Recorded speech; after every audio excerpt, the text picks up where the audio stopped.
వైసీపీలో ఉన్న కాపు నాయకులందరూ మొన్న తోట త్రిమూర్తులు గారి నాయకత్వంలో వెంకటాయపాలెంలో సమావేశం అయ్యారు. ఇది జరిగిన తర్వాత కొన్ని సంఘటనలు జరిగాయండి. దాని మీద పంతో నానాజీ గారు ప్రెస్ మీట్ పెట్టారు. అలాగే వైసీపీ కాపు నాయకుల పేరుతో కూటమి మీద పవన్ కళ్యాణ్ గారి మీద విపరీతమైన విషం చిమ్మారు. ఇది అన్ని పక్కన పెడితే నేను వైసీపీలో ఉన్న కాపు నాయకులను సూటుగా అడుగుతున్నాను, సార్ అసలు మీకు బుర్ర పనిచేస్తుందా లేదా? ఎందుకు మీ జీవితాలను మీరే ఇలా నాశనం చేసుకున్నారు? ఎందుకు మీ భవిష్యత్తుని మీరు ఇలా నాశనం చేసుకున్నారు? ఎవరైనా బుర్రా బుద్ధి ఉన్న వాళ్ళని అడుగుతున్నాను నేను. బుర్రా బుద్ధి ఉంటే ఒక ఎమ్మెల్యే క్యాండిడేట్ కులముద్ర వేసుకుంటాడా? ఒక మినిస్టర్ చేసిన క్యాండిడేట్ ఒక కులముద్ర వేసుకుంటాడా? అలా ఒక కులముద్ర వేసుకుంటే మిగతా కులాలు మీకు ఓటేస్తాయా? మీరు జగన్మోహన్ రెడ్డి గారిని ప్రసన్నం చేసుకోవడానికి పవన్ కళ్యాణ్ గారిని టార్గెట్ చేయడానికో కాపు కులాన్ని టార్గెట్ చేయడానికో నాకైతే తెలియదు, కానీ మొత్తం మీ బతుకుల్ని మీరే నాశనం చేసుకుంటున్నారు. ఏమంటే మర్చిపోయారా మీరు? ముద్రగడ పద్మనాభం గారు అంటే ఎలాంటి నాయకుడైనా, ఎన్ని పదవులు అధిరోహించాడైనా, మినిస్టర్ చేసిన వ్యక్తి, ఎంపీ చేసిన వ్యక్తి, ఎన్నిసార్లు ఎమ్మెల్యే నెగ్గాడు. ఆయన కాపు నాడు అని ఒక ముద్ర వేసుకున్న తర్వాత మళ్ళీ ఆయనకి గెలుపు వచ్చిందండి.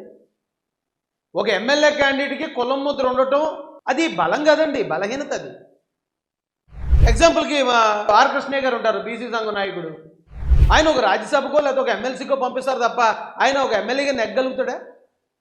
ఏమంటే ఈయన మందకృష్ణ మాదిగ గారు ఉన్నారు, ఎంఆర్పిఎస్ లీడరు. 2 స్టేట్లలో కూడా మాదిగల్లో మంచి పేరున్న వ్యక్తి.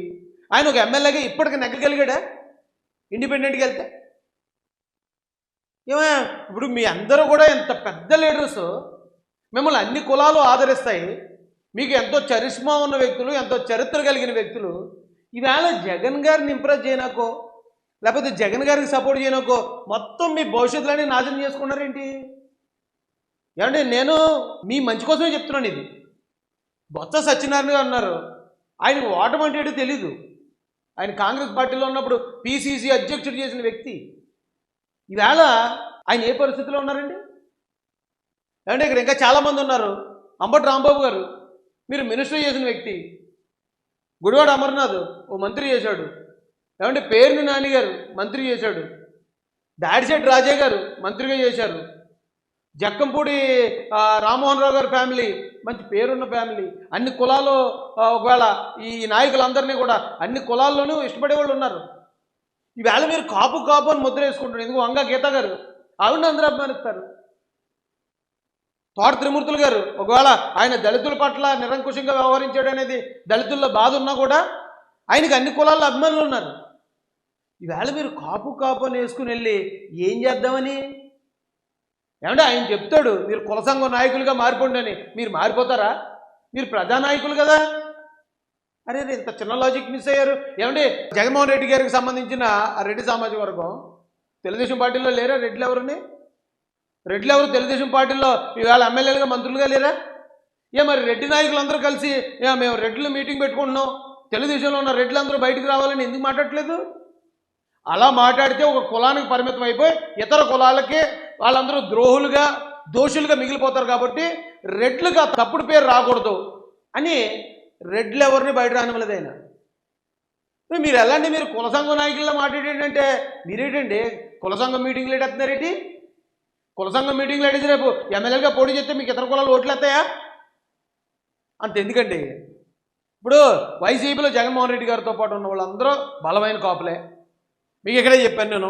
ఇక బొత్స గారు పిసిసి చేశారు, కన్నబాబు గారు మంత్రి చేశారు, అంబటి రాంబాబు గారు మంత్రి చేశారు, ఇంకొక మన దాడిశెట్టి రాజా గారు మంత్రి చేశారు, పేరుని నాని గారు మంత్రి చేశారు, అవంతి గారు, ఇలా పెద్ద పెద్ద కాపు లీడర్లు, గుడివాడ అమర్నాథ్, వీళ్ళందరూ మీరు మంత్రులు చేశారు. మీరు పెద్ద రాజకీయ కుటుంబాల నుంచి వచ్చినాడు. కానీ పవన్ కళ్యాణ్ గారితో ఉన్న కాపులు ఎవరు? ఇందులో మరి ఎంతమంది కాపులు ఉన్నారో నాకు తెలియదు, కానీ నాకు తెలిసిన కాపులు చెప్తాను. ఇదిగోండి ఆయన ఉదయ్ శ్రీనివాస్ గారు ఉన్నారు. ఆయన ఒక యంగ్స్టర్, యువకుడు, ఒక వ్యాపారవేత్తగా ఉన్నాడు, పారిశ్రామికవేత్తగా ఉన్నాడు. మొన్న రాజకీయాల్లోకి వచ్చాడు. అంటే ఈయన చాలా జూనియర్. ఓకే, ఇంకా మీరు ఇక్కడి నుంచి చూసుకుంటే ఇక మా బొలిశెట్టి అన్న ఉన్నాడు, బొలిశెట్టి శ్రీనివాస్ గారు. ఏమండి ఆయన కొంచెం సీనియర్ లీడరే, డౌట్ లేదు అందులో.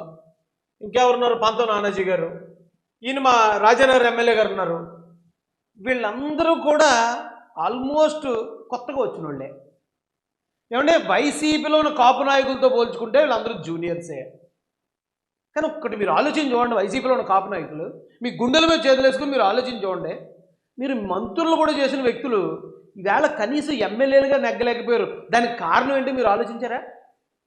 సాధారణమైన వ్యక్తులు, ఏ బ్యాక్గ్రౌండ్ లేకుండా సాధారణమైన వ్యక్తులు, చాలా జూనియర్లు పవన్ కళ్యాణ్ గారితో ఉన్న కారణంగా ఎంపీలు అయిపోయారు, ఎమ్మెల్యేలు అయిపోయారు, మంత్రులు కూడా అయిపోయారు. ఏమంటే ఏంటి కారణం ఏంటి? ఈ కాపులకు ఆ కాపులకి ఏంటి తేడా? ఏం తేడా లేదు. ఈ కాపులు పవన్ కళ్యాణ్ గారితో ఉన్నారు, ఆ కాపులు జగన్ గారితో ఉన్నారు. జగన్ గారితో ఉన్న కారణంగా మాత్రమే అంత బలమైన కాపు నాయకులందరూ కూడా కనీసం అసెంబ్లీకి వెళ్ళలేదండి, కనీసం ఎమ్మెల్యేలుగా నెగ్గలేదు. మీకు అర్థం కావట్లేదు ఇంకాని. అయితే ఆయన పద్ధతులు మార్చుకోవాలి, ఆయన విధానాలు మార్చుకోవాలి. మార్చుకోకపోతే ఆయన జెండా పట్టుకుని ఎవడెళ్ళో ఓడిపోతాడు. మీరు స్థానికంగా ఎంత బలమైన నాయకులు అయి ఉండండి, ఎంత ప్రజాదరణ ఉండవండి, ప్రజలకు ఎంత అందుబాటులో ఉండండి, మీరు ఈ జెండా పట్టుకుని వెళ్తే ఓడిపోతారు అంటానికి ఇదిగో హేమహేమీలు ఓడిపోయారు. ఎవరో తోటతిరుమూర్తులు గారు ఓడిపోలేదా? ఆయన ఓడిపోయడం లేదా? అంటే మీ పెద్ద పెద్ద సీనియర్ లీడర్స్, మినిస్టర్లు చేసిన వాళ్ళు కూడా కనీసం ఎమ్మెల్యేలుగా నెగ్గలేకపోయారంటే అరే ఏం జరిగి ఉంటుందబ్బా అని ఆలోచించుకోవాలి. కానీ ఇప్పటికి ఇప్పుడే ఆల్రెడీ మీరు కులం పేరు ఎత్తుకోకుండానే ఓడిపోయారు. ఇప్పుడు ఏకంగా మళ్ళీ ఒక కులం పేరుతో వస్తున్నారు. దాన్ని బట్టి కాపు నాయకులు, వైసీపీ కాపు నాయకులు మీరు ఏం చేస్తున్నారో మీరు ఒకసారి గమనించుకోండి. మీ నెత్తి మీద మీరే భస్మాసుర హస్తం పెట్టించుకుంటున్నారు. అటు ఇటు కాకుండా అయిపోతారు. రేపు పొద్దున్న జగన్మోహన్ రెడ్డి గారు లేదు మీకు అక్కడ ఇతర కులాలు ఓటేసేలా లేవు, మీకు సీట్ ఇవ్వను అన్నా మీకు చెప్పుకోవడానికి దిక్కు ముక్కు కూడా ఎవరు ఉండరు.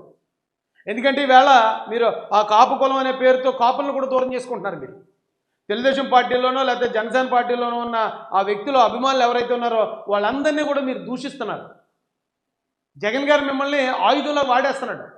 అయిపోతారు మీరు ఆలోచించండి. ఏమన్నా కాపులుగా మమ్మల్ని మీటింగ్ పెట్టమంటున్నారు, మరి రెడ్లు కూడా టీడీపీలో చాలామంది ఉన్నారు కదా, మరి మన రెడ్డి సంఘం నుంచి కూడా ఎవరినన్నా ఒక రెడ్డి ఎమ్మెల్యే గారినో లేకపోతే రెడ్డి ఎమ్మెల్యేలని, రెడ్డి మంత్రులందరినీ పెట్టి ఆ రెడ్లందరినీ కూడా తీసుకురండి అని మీరు ఎందుకు చెప్పలేకపోతున్నారు? ఆయన ఎందుకు చేయట్లేదు? కులం ముద్ర ఉండకూడదు రాజకీయాల్లో. ఎమ్మెల్యేగా పోటీ చేయాలంటే కులం ముద్ర ఉండకూడదు. ఆ విషయం ఆయనకి తెలుసు బాగా, మీకు తెలియదు కదా. ఏ గోధులో తోకమంటే ఆ గోధులో చూస్తున్నారు వెళ్ళి. వైసీపీలో ఉన్న కాపు నాయకులందరూ మొన్న తోట త్రిమూర్తులు గారి నాయకత్వంలో వెంకటాయపాలెంలో సమావేశం అయ్యారు. ఇది జరిగిన తర్వాత కొన్ని సంఘటనలు జరిగాయండి. దాని మీద పంతో నానాజీ గారు ప్రెస్ మీట్ పెట్టారు. అలాగే వైసీపీ కాపు నాయకుల పేరుతో కూటమి మీద, పవన్ కళ్యాణ్ గారి మీద విపరీతమైన విషం చిమ్మారు. ఇది అన్ని పక్కన పెడితే నేను వైసీపీలో ఉన్న కాపు నాయకులను సూటుగా అడుగుతున్నాను, సార్ అసలు మీకు బుర్ర పనిచేస్తుందా లేదా? ఎందుకు మీ జీవితాలను మీరే ఇలా నాశనం చేసుకున్నారు? ఎందుకు మీ భవిష్యత్తుని మీరు ఇలా నాశనం చేసుకున్నారు? ఎవరైనా బుర్రా బుద్ధి ఉన్న వాళ్ళని అడుగుతున్నాను నేను. బుర్రా బుద్ధి ఉంటే ఒక ఎమ్మెల్యే క్యాండిడేట్ కులముద్ర వేసుకుంటాడా? ఒక మినిస్టర్ చేసిన క్యాండిడేట్ ఒక కులముద్ర వేసుకుంటాడా? అలా ఒక కులముద్ర వేసుకుంటే మిగతా కులాలు మీకు ఓటేస్తాయా? మీరు జగన్మోహన్ రెడ్డి గారిని ప్రసన్నం చేసుకోవడానికి, పవన్ కళ్యాణ్ గారిని టార్గెట్ చేయడానికో, కాపు కులాన్ని టార్గెట్ చేయడానికో నాకైతే తెలియదు. కానీ మొత్తం మీ బతుకుల్ని మీరే నాశనం చేసుకుంటున్నారు.